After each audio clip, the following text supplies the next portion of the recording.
I'm sure we've all had the kind of moments in which everything in existence seems kind of absurd. Because truth is, when you really think about everything around you, you realize how insane our own existence is.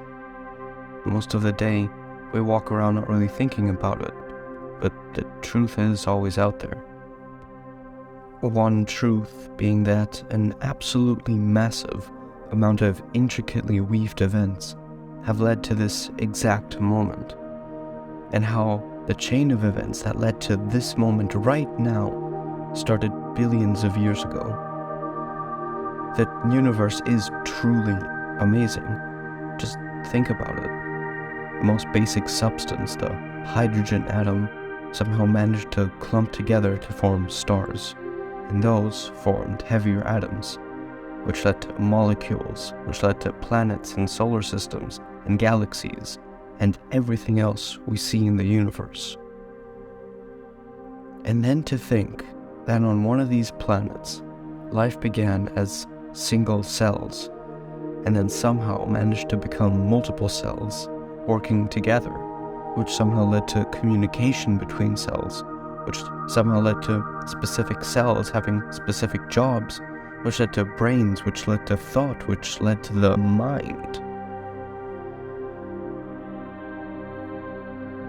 Now, that concept, life, is once again just another manifestation of the universe's strife for stability. But that strife was so strong that it led to the creation of most likely the most complex being in existence. You. A creature so intelligent that, depending on how you view AI, it's able to create something smarter than itself. So intelligent, it took over its own planet and then got bored and started fighting itself. A creature that managed to trace its own existence back to its primordial ancestors. Just think about how much humans have built. It's simply amazing. And the truth is that we are incredible feats of complexity. We began by building huts, and we created agriculture. We employed and enslaved each other. We helped and we hurt each other. We created maths and built bigger and bigger buildings based on it. We learned from our surroundings and built something bigger than any one individual could ever be. I'd like to share an interesting thought that really makes me realize how much everything in the past led to this moment. Think of your ancestors. Every single one of your millions, probably billions of ancestors, all the way back to the very first organism. Now, imagine all the people that died as young people in the past. From disease, from wars, from execution, from murders. All the people that died. Every single one of your ancestors survived. Every single one of your ancestors lived at least until they were able to have one child. It's kind of crazy. Just imagine how many people's lineages were ended by the death of an only child. And that did not happen to a single one of your ancestors. They all lived. And now, here you are, with history behind you, and yet you're living in its effects, living as a member of society, having opinions on recent Marvel movies and hoping for a bright future like so many before you. You spend every day in a miracle while really being one yourself. And yet, you'll never actually be anything more than that. Even if you become the most successful human being in history, you will barely affect society in the long run. Truth is, you are pretty much just a useless bag of meat. But you're a bag of meat that can think. One that can be brought into the world clueless and ignorant, and be mentored by others to become someone unique. You're a bag of meat that is capable of having a life's journey. You're capable of meeting new people, seeing the world, learning new things, being hurt, struggling, and then finding a way out of the dark. And most importantly, you're able to feel every single moment. Anger, joy, sadness, curiosity, whatever. It doesn't matter that you'll never affect anything or be someone completely unique. Because your world revolves around you, and only you. And so, any inner change you make is as important as any external change. You see, like anyone else, you only care about yourself, and that's a good thing. You do things that you're compelled to do, like everyone else. Truth is, you're the only thing that matters to yourself. For example, if you were the type of person who got absolutely nothing out of interacting with other people, you wouldn't care for them one bit. You are you, and nothing more. It always has been and always will be like that. When you were born, the world began, and when you die, it will end. It does not matter what happens outside of this frame. Well, not really. So, what does this mean? Well, it's simple. Live your life. Care about others as long as they are important to you. Put yourself over everyone else and never make an exception. But realize that excessively hurting others will hurt you more than you realize. Keeping this in mind, you're free to do absolutely anything you want. The world is your oyster. Go out and do stuff, whatever it may be. You have an entire world to explore, and you're at the wheel. Just internalize that for 1 second. You are completely in control of your own life. Well, it seems simple enough, but think about how amazing that is for a second. You get to be here. You get to be someone. You get to wake up in the morning and exist. You get to wonder how it's even possible that a creature as perfect as you could be thinking thoughts like these in a universe that started as just a bunch of atoms.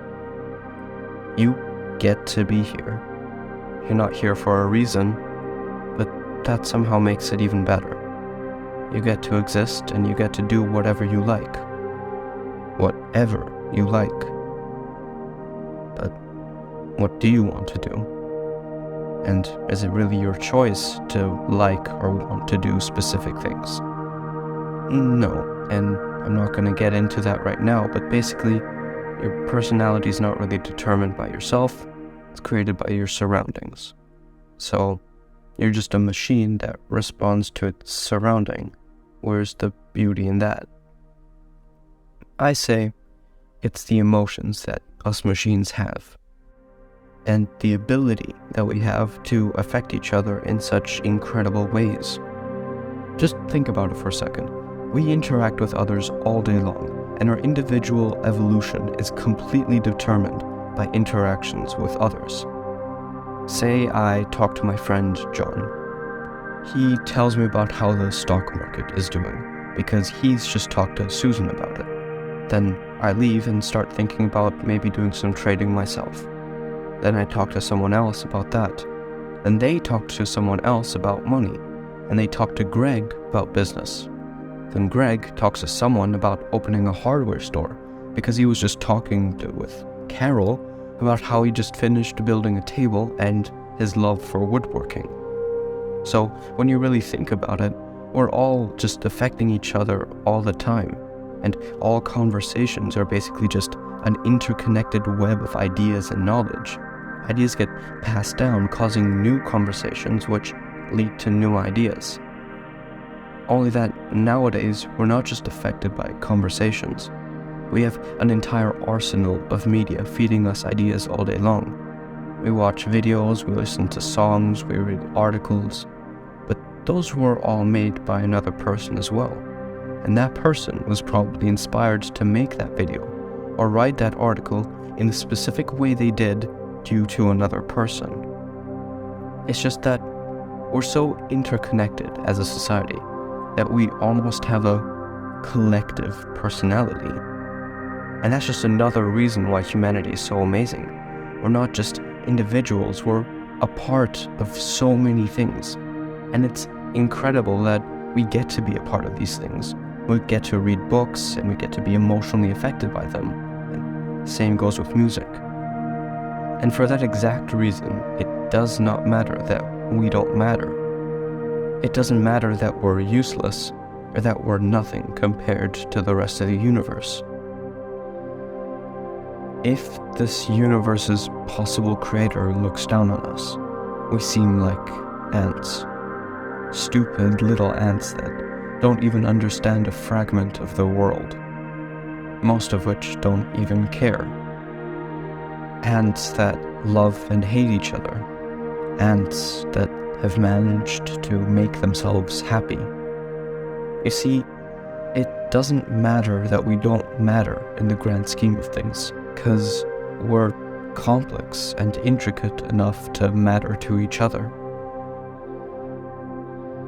This kind of stuff interests me greatly, and I hope it interests you too. I hope you realize the gravity of our existence, how amazing it is that we can even fight amongst ourselves about where we came from, or who our creator is, and what our meaning is. Yeah, we're animals, and animals only do what benefits themselves. But the beauty in our existence is that we've made ourselves into creatures that benefit from relationships and squabbles and emotional moments with each other. 'Cause what do you do with your life when you realize that you don't matter, that nobody created you with a meaning, that anything you do will have a minuscule impact at best? Well, you make your life interesting, and that's what we're doing here. We're all here distracting ourselves from the truth that we are meaningless. We distract ourselves with jobs and dreams and friendships and battles in honor of our own morality. It doesn't matter what you do in your life, but that doesn't mean you shouldn't try. It means make sure that whatever meaningless stuff you do actually makes you happy. What we humans label as good and bad is relative anyway. We all serve ourselves and ourselves only. The only thing that every single human agrees upon is that life is good, and everything that stems from it, at least in my eyes, is beautiful. You have the ability to do anything, to explore, to learn, to meet people. You have the ability to live a life. And yeah, you were going to do that anyway without me telling you. But I just wanted to tell you how incredible our lives really are. How incredible it is to be human, and how beautiful life is in all its positives and all its negatives.